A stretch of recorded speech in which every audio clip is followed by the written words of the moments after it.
미국은 양적 완화 중단, 중국은 금리 인하. 급변하는 글로벌 경제 상황을 어떻게 볼까? 먼저 전문가들에게 물어봤다.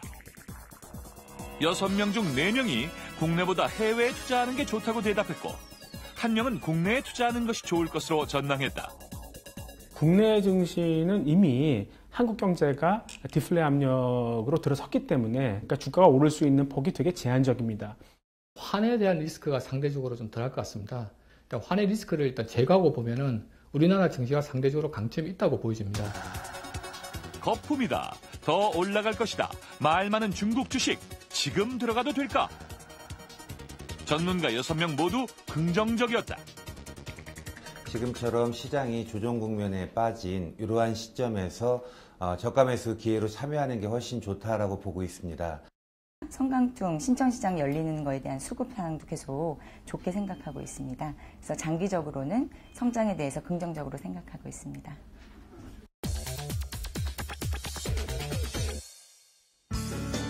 (38살) 최정희 씨도 해외 투자를 한다.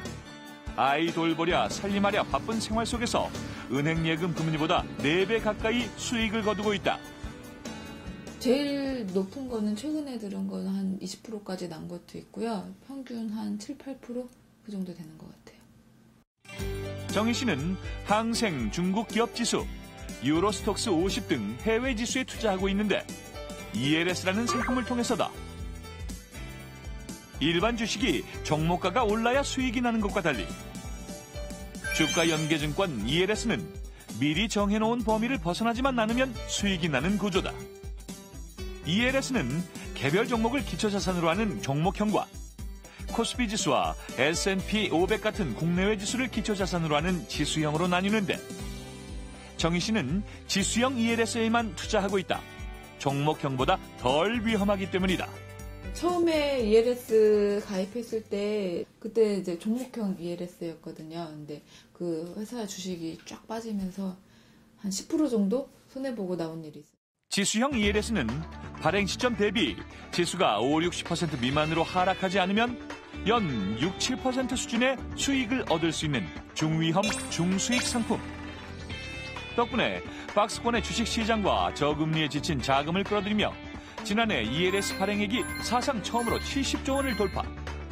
올 들어 발행되는 ELS의 99%가 지수형일 정도로 인기 고공행진을 이어가고 있다. 우리나라뿐만 아니라 글로벌하게 증시가 이제 박스권 또는 우상향을 하고 있습니다. 그래서 하락하지 않으면 정해진 수익률이 나오는 ELS 지수형에 투자하는 것을 좋게 생각하고 있습니다. 하지만 대부분의 ELS는 중도 해약이 안 되고 중도 해약이 되더라도 수수료가 높기 때문에 처음 ELS에 가입한다면 수익률이 조금 낮아도 조기 상환율이 높은 상품에 가입하는 것이 좋다. 또 정희 씨는 발품을 못 파는 대신에 증권사 직원과 상의를 하고 투자는 홈 트레이딩 시스템으로 직접 한다. 이유는 수수료 때문. 투자 상품에서는 0.1%의 수수료라도 아끼는 것이 나중에 수익률에는 큰 차이가 난다고 저는 생각되어지거든요. 세 아이의 엄마인 39살 김진희 씨. 아이들 교육 자금을 마련하기 위해 9개 적금 상품에 매달 소득의 60%를 넣고 있지만 낮은 금리 때문에 수익이 제자리다. 애들이 대학을 가면 목돈이 필요하잖아요. 그래서 좋은 재테크 방법을 알고 싶어요. 그래서 요즘 인기가 좋다는 해외 투자해볼까 고민 중인 진희 씨.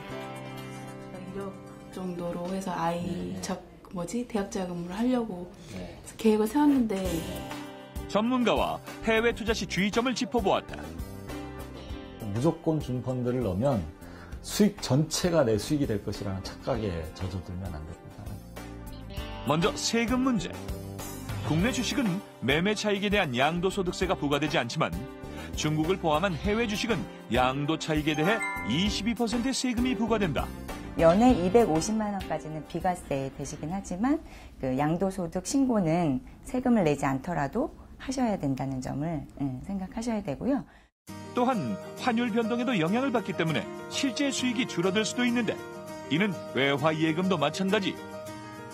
최고 연 3.5%의 금리를 내세우는 위안화 예금의 경우 환율이 연이율보다 떨어지면 결국 손해인 셈.